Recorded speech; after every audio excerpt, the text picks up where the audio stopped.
Hello everyone, I'm Ken Thomas and this is my partner Ben Gandy. Hey Ken. Hey Ben. Hey, we're with Envisor Consulting and we're really excited that you're here today for this webinar. We're in the middle of a series that features our GreenDot operating system. Today we're going to focus in on one of the components, which is really how to build a powerful and effective culture through creating a solid mission and values component in your company. That's right, Ken. But before we get started, we want to give you a little background on the GreenDot operating system. What is GreenDot?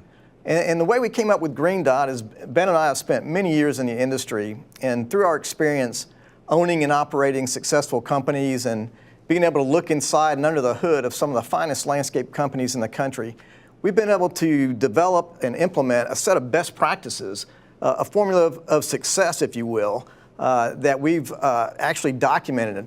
And we call that system GreenDot. GreenDot is a combination of business philosophy, systems, standard operating procedures, technology and information systems, and a set of key metrics or key performance indicators that all work together to form a solid base of organizational development in a company. Right. Now, the slide that we're looking at here is a graphic that really just outlines those basic building blocks of successful companies. We found that if you took the roof off of any landscape company across the country, you're going to have some fragmented pieces of all these components. But when you take the roof off of a mature organization, a market-leading company, you're going to see some solid building blocks, some maturity in each one of these components. And in doing so, it allows us to be able to take this graphic and overlay it over the companies that we work with to identify gaps in their organizational development and then put improvement plans in place to fill those gaps. That's right. That's the way that we're able to stimulate organizational development in companies is through GreenDot, through this system, overlaying that and understanding, well, okay, what's the strategy towards maturing internally? Yes. Those things that need attention. Yeah, it's kind of a code of success, if you will. And as you look at this slide across the top from left to right, the components start with mission and values, which is really what we're going to talk about today, which also forms the culture of an organization. The next building block is vision. You got to know where you're going in order to figure out how to get there. You got to build a strategy. You got to build a roadmap. Once you know where you want to go, you got to know how to build a strategy to get there. And we're going to talk about that in a future webinar. Along with strategy, you got to have a structure. You got to understand what's the org chart look like. What positions do you need? The idea of putting right person in right seat in order to actually make that strategy happen. And then over to the right, budgeting and financial acumen. You've got to be able to finance your grand plan. The way you do that is building a solid operational budget. And Ken, you also have to develop a solid business process, yes. Right? And we have run into an awful lot of companies that really have not done a great job at really defining their business process. What we've come to discover and understand is that all the sales in an organization start with a lead, and it's important to understand what you do and what you don't do. It then goes to scope development or design. And from there, it goes to estimating, and we have to understand the components of estimating to do that professionally and to do it right. And then from there, it goes into sold. There's a phase where we sell work, and then it goes to work in progress, and then job closeout. And in each one of those phases, there is a responsibility for sales, for operations, for administration. Yes. Right? Yes. And if everybody can understand their responsibility in each one of those phases, then we can move work through the organization in an organized fashion. And we can add more and more sales and scale the company up in a way that's not chaotic. But if there's pieces of that workflow that are poorly defined, then growth just means chaos, right? That's and right. It's part of maturing an organization is to really master that workflow. Yeah, and small organizations spend a lot of time in producing work, actually living in the field. When you're a small business owner, you wear a lot of hats and you manage a lot of pieces of the business process. But as you grow, you have to learn to be able to empower and hand off and delegate, and really that's where the confusion comes in. Without clear documented accountabilities, all of a sudden it's a whodunit kind of thing, and there's a lot of finger pointing. So documenting your business process and assigning those accountabilities is huge in helping you to leverage all of your company's resources. Continuing on down the slide, on the bottom row are really support functions. On the left bottom, we've got how do we ensure that we hit our sales goals on a year-to-year basis? We've got to have a business development plan. How do we take care of our current customers that took so long to actually win and create loyalty with? That's our account management or client relationship management functions. And we've built systems and content underneath each of those components to help train and focus our business development team and our client relationship management team.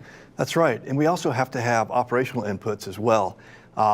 We have to master and build capabilities in planning and logistics, in understanding lean principles so that we can leverage our productivity, in mastering field leadership.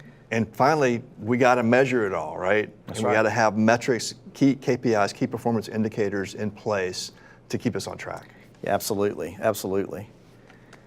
So Ben, why do you think it's important to have a documented operating system? You know, Ken, by developing this system and documenting it, I really feel like it's allowed us to have an anchor point that helps us to prioritize and to sequence the building blocks of organizational development, and to take our content and organize it into trainable units so that we can teach organizations how to get to the next level, right? Absolutely. In fact, you know, 98% of all the landscape companies in our industry never get past $2 million. And while an awful lot of the clients that we deal with have passed that point, many of them get stuck. And getting stuck is a symptom of organizational development issues, right? That's right. And having this system gives us leverage to get past those stumbling blocks and mature organizations. That's awesome. And you know, we've worked with a lot of really smart people throughout the industry, a lot smarter than you and me. It's a low bar, Yeah, right? it is. Yeah. And they work 24/7, but it still doesn't guarantee success if they haven't figured out the organizational components in building their businesses. That's right. It gets very confusing. Yes. So. Yeah, absolutely. So let's dig in a little bit to our first building block, the culture of an organization, or the mission and the values. We really believe that culture is really the identity of an organization, or how an organization behaves, right? And you know, when companies start out and when they're small, the culture is really just an extension of the owner's mission and the owner's values. You know, when you start in business, your mission may be to survive. Right. You know, it's pretty simple. And as you grow, that mission changes, and your values are basically your personal values. But as your organization grows and you add people and the complexity of your business changes, it's imperative that you sit back down with your team and establish or reestablish a clear set of core values and the mission of your organization. You know, every organization has a culture. Right. Some cultures are really positive, some cultures are really negative, maybe even toxic, you know, and some cultures are just meh, nothing. You know, the idea that we believe is your culture is your differentiator in this business. We can all provide a pretty cool product, a pretty decent product. In fact, that's where a lot of folks live today in the business world, is getting the work done. But when you really start thinking about how to build a healthy and positive culture, you begin to see how to create, how your culture can help drive exceptional customer experience and exceptional employee experience. Without a clear culture, I don't think you're going to get there. You won't. And in fact, in competitive businesses and competitive marketplaces, culture is the differentiator. There's a lot of you know, countless other providers who can provide the exact same service that you can. So what distinguishes market leaders? And the distinguishing characteristic of market leaders is their culture. Look at other industries. Look at fast food industry. There's a fast food restaurant on every street corner in the United States, right? But there's one provider who has clearly differentiated themselves from all their competitors, and that's Chick-fil-A, right? Yes. They were founded in Atlanta, where we live. And Chick-fil-A has led the industry for many, many years on a number of different dimensions, starting with in-store revenues. They're 20 to 30% ahead of their nearest competitors in single-store revenues year over year over year. And their store footprint footprint is the same size as everybody else. Same investment, right? Same investment as everybody else. They trump their competitors in terms of customer satisfaction and in terms of diminished employee turnover. And I don't believe, Ken, that they do it based on the quality of the food or their price. And it's good food. I'm not saying it's not, but the Arby's roast beef and cheddar is really, really good. And so it's not the sandwich. I don't think it's the price. They're competitive. They're not any cheaper than anybody else. But the experience is different. Yes. The culture is different. That's right. They keep their people, they train their people, and as a customer, the experience is different. You see the same thing at other competitive industries, convenience stores. In our area, the leading convenience store chain is a chain out of the Midwest called Quick Trip. Yes. And I will pass every other convenience store on the road to pull into a Quick Trip. It's just a better experience. They're cleaner and they're nicer, and it's the same product. It's not, and it's the same price. That's right. That's not what drives the differentiation. The culture drives the differentiation. You know, there's a ton of people that are tuned into this webinar today that passed a bunch of coffee options to go to Starbucks. Yes. Because of the different culture that they will experience there, right? If I got to go to a grocery store, the chain in our area that I will choose is Publix. They're not cheaper, they're not any more expensive, but their culture's different. Right. They're really helpful. Right. No, it's true, and that differentiation is delivered in the hands of the people that work in those organizations. And again, culture is kind of tied to the way people think, because the way they think makes them feel a certain way, and if they feel good, they deliver a good behavior. If they don't feel good about where they're at, it's probably not as guaranteed that they're going to treat the customer as well. It's probably not. That's right. And we know today that the true differentiation is not in our lawn product or our services. It is in our service. It's in the way that we treat our customers and the way we treat our people. And you can't make people do that. Truett Cathy at Chick-fil-A and Chester Camo at Quick Trip determined many, many years ago that we are going to operate among, in these particular values. This is our value system, and this is what we believe, and we believe this will help us to provide that excellent customer experience. They did. That's right. That's exactly right. Yep. So when we think about the mission of an organization, the word mission, it's what we set out to do. It's why we set out to do it. It's our purpose. It's really the reason for the existence of our organization, other than just making money. Just making money. The mission is a company's why. A lot of times it's easy to get confused between vision and mission, and we'll talk about vision in a future webinar. But vision is really where we're going. Right. It's the target. The mission is why we do what we do, and it really drives a value system, a belief system within the organization. At Envisor, our mission is to help people, help our customers, help industry leaders to be able to envision and achieve their greatest success. That's what we live for every day. That's our why. We're fortunate to be able to deliver that through our GreenDot system and through the experience and the partners that we have throughout the industry. But it starts with our why. It's what gets us up every day and motivates us to continue to work and see people grow. Mission is not a goal. Shouldn't be confused with a goal. It's not about how much money or how much revenue you're going to generate next year. Mission is not a strategy. It's not a strategic sales plan. Right. It's not really a description of what we do. A mission shouldn't change. It should withstand the test of time. At Disney, their mission is to make people happy. At Chick-fil-A, the mission is to create a positive difference in everybody that touches that organization. Right.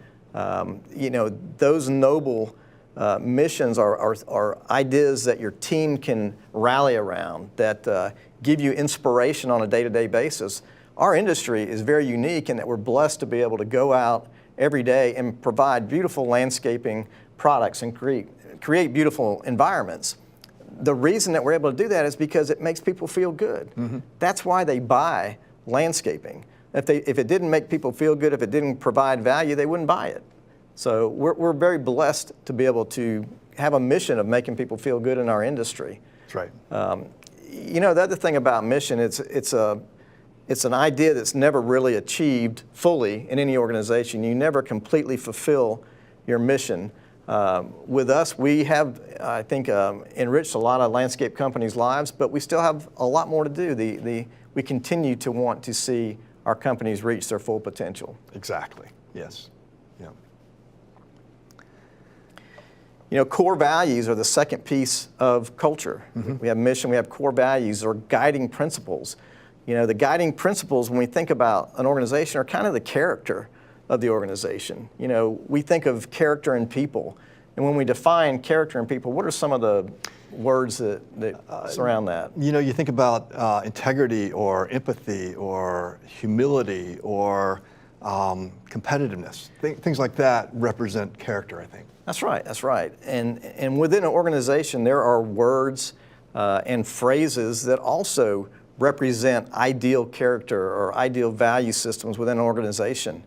We've spent a lot of time over the years working with companies, helping them to understand or to define their core values or redefine their core values. And some of the exercises that we have done, we'll ask a group of people to tell us how they want to be described, how they want their company to be described. And they're typically very positive terms. And sometimes they can come up with a list 20 values long. But it's very hard to remember 20 core values. It is. So the key is to narrow down your core value ideals to 3 to 5. They need to be simple, they need to be believable, and they need to be something that is easy to remember and to implement on a day-to-day basis. So we've been blessed to work with the Juniper organization in Florida for a number of years. They're over $100 million. They are a market-leading company in most of the markets that they work in. That's awesome. Fantastic organization led by Brandon Duke. And we are fortunate to have Brandon with us in the studio today. Brandon, welcome. Hey guys, thanks for having me. Yep, appreciate it. Good to see you. Good to see you. Brandon, you did an outstanding job developing a set of value statements for your organization and have used those in a purpose statement. And we just wanted to get you with us today in the studio just to talk about that a little bit, about maybe the genesis of that statement and a little bit of commentary on it would be great. Yeah, thank you. No problem. I think as the business has developed and as I've developed as a leader, you really understand how important it is to cast a compelling vision for the future of your business and for your people. And, it's also extremely important to be very true to that. And so as kind of the idea evolved, and a lot of the genesis of it is from the book Traction and the EOS process that I know you guys are familiar with. But after reading the book Traction, where they talk a lot about the vision of the company, setting big goals out 10 years and then 3 and then 1, and having clear core values and a clear mission statement for your business, we really committed to the process. I think it was in about 2017, and we hired a consultant to help us with that, to launch specifically the EOS process. And it's really been game changing for us. Well, I'd love the specifically the value statement that Juniper espouses to have a sense of urgency, to be consistent communicators, mission over ego. I love that. Do what we say, be relentless, grow and adapt. I love the actionability of those values. Right. Yes. So those are the 6 core values that Juniper subscribes to. And then when you talk about our mission statement, it's really a 3-part statement, and it covers clients, employees, and competition. And it's simply this: Juniper's purpose is to have raving clients as fans, to develop our people, and to dominate our competition. And so, those 3 things are right. It's quality and customer service to keep clients happy and turn them into raving fans that are telling the world about you. Number 2, which really is number 1, is developing our people. We always say that where you come in at Juniper is not where you end. We want to be a vibrant organization where people are growing, where we're developing them, where we're investing in them, and where there's a bright future. And then, the third thing is we want to be the company that is going to dominate the competition. Really what that means is that we just want to be the best. We want to be the very best we can be. There's no smoke and mirrors. There's no secret to it. It's just like the greatest teams and athletes. You know the play, right? You know what they're going to do, but it doesn't mean you can stop it. We're gonna run the play, and we're gonna beat our competition just through hard work and through all the programs and things that we've put together. And so, that's kind of our mantra. That's what we say. But the biggest thing when it comes to core values, when it comes to mission statements and all these things is, you can hire consultants and you can have this great plan, but if you're not going to be true to it, if it doesn't mean something to you, or if you go against those values that you've put out there, then it's really counterproductive for your organization. So, you put those statements out there, you talk about them all the time, and it catches on, and it really, it's very, very helpful. But you've got to be true to it. Absolutely, and I know that you are in that organization. It helps drive and inform that culture. It helps make that culture different from your competitors. I think it's powerful, and the fact that it's repeated, it's used. I've heard it in your organization. It makes it meaningful. Yeah, and what we did, which was a very arduous process, to be honest with you, was it actually took probably.